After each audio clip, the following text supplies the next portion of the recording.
Hey guys, this is philfromthecage.com. So we're going to take a look at the Motorola Droid Maxx2. This is the same phone with the Moto X Play, so if you're looking for the review of that, here you go. This is the Verizon variant of the Moto X Play. This is following the trail of the Motorola Droid Maxx. I used the original version, I kind of liked it, but it wasn't exactly my favorite phone. But nevertheless, this is the Moto X Play sold in America. Alright, so on the front side, we get the 5.5 inch of a display. It's an IPS panel, not an AMOLED, so the blacks are not as deep as you would expect on an AMOLED panel, but there's a pros and cons to the AMOLED panel, so I guess that's up to your likings. There's a speaker on the top, front-facing camera, following by that, and another speaker on the bottom. It looks like a dual stereo configuration, but it actually is not, and the only speaker that produces sound when you're listening to music or YouTube video is the one on the bottom, so beware. There's a 20 megapixel camera on the back, along with a removable back cover over here, so you can use your fingernails to get access to that 21 megapixel camera and the 3630 milliamps of battery, although you cannot replace it by yourself. This is also IP52 water. It's not waterproof. It's spill resistant certified, so it can protect your phone from occasional spills like a little coffee spills or the water spills, but you cannot dunk this into water. That's not suggested at all. Oh, there's a better chance than the ordinary phones, but nevertheless, it's not suggested. So you can power that on there's a numbers of ways to power that on. Of course, you can always use that trustworthy power key, just like that right there. But one of the things that I really liked about the Motorola devices, it's the Moto display. So it's just like the ambient display when your phone is turned off. Say that it was flipped backside and you were just happen to just flip it over to see what's on, and there is a notification telling you if there's any of a missed notification, you can pull up or pull down to instantly unlock the screen. With that function, I rarely had to use the power key unless I wanted to turn the phone off. This is one of my favorite features of all the Motorola's since the original Moto X. Running with the Snapdragon 615, that's not exactly the latest processor, it's been a while. Well, the Droid Maxx2 has been here for a while, so I guess that's not exactly a minus here. But the Snapdragon 615 is a processor enough to run the full HD resolution. Operation itself is somewhat laggy, I should say. Of course, this is not a big matter. It is fast enough to run everyday, occasional apps, but it's not exactly 100% fluid as you would expect in some flagship phones, so that's something that you should know. What I always liked about Motorola phones is that their interface is almost left stock. So the multitasking key panel is untouched, and the settings panel is untouched, and a lot of default apps, including the messages, calendar, are untouched. So that successfully gives a very clean user environment, and I am a big fan of this. You can always launch the camera by twisting the phone twice.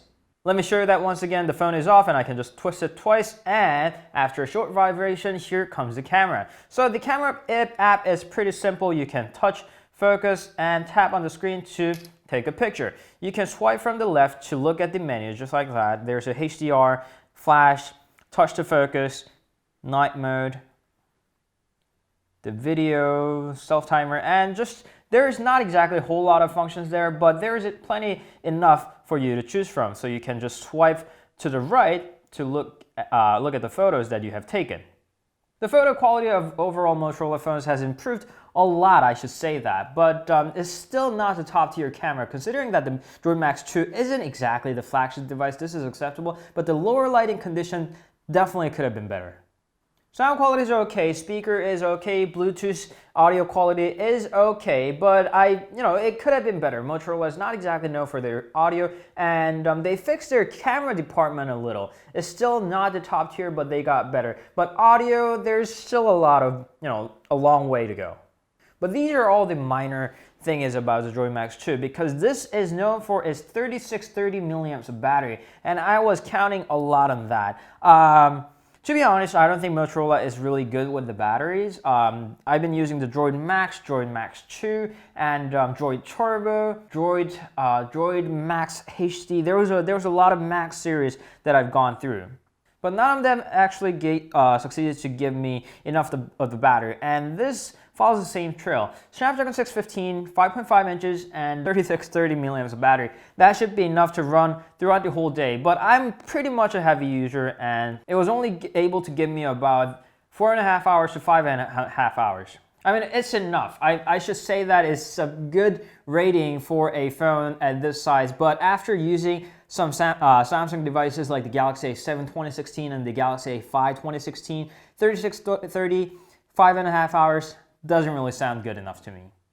But still, if you haven't had your chance with Samsung new A series to mess yourself up, this should be good. This is actually a lot better than most of the phones outside. And it also supports the quick charge. They are calling the Motorola Turbo Power, but you can charge your phone quickly, but it's not as fast as some of the other phones around the market. It takes merely 2 hours to fully charge this phone, so I'm not exactly sure if you can actually call that a turbo power or quick charge because it's not really that quick. It sounds like I'm being too harsh on this, but to be honest, I really like this phone. It fits well in my hand. I like the way it feels. I like the rubbery cover there. I like the fact that you can replace that even. And I really like how sturdy it feels in my hand. I like the design, I like the clean front, and I like the somewhat of a rugged back. But do I want to suggest this to anyone? I'm not too sure about that. Yes, I do like the Moto display. You can preview your stuff and unlock your phone. You can get into the app that's sending you a notification right away. Those are some cool functions, including the twist to launch the camera function that sometimes don't work. But this is not the phone for everyone. If you just want a simple, light phone, there's always a Samsung or an iPhone. If you want a cheap but good phones, there's always Chinese manufacturers like Huawei or ZTE even. If you want a cheap waterproof phone, there's a Kyocera, although their quality isn't the best. So Droid Maxx2 has a tough call. It really doesn't have a clear cut over here. The battery isn't exactly the best as it claims to. The camera isn't too good. It's not as powerful as some might want it to be. So yeah, it's somewhere in the middle, and I'm not really sure how many people want to belong into that somewhere in the middle area. The bottom line, I like it, but I'm not sure if you will. That was Motorola Droid Maxx2, aka Moto X Play. If you are interested, you should try it. It's okay. It's not great, but it's definitely okay. That's pretty much it for today. You can meet us on Instagram, Facebook, Twitter, and Google+, and we'll see you guys definitely later. Ciao.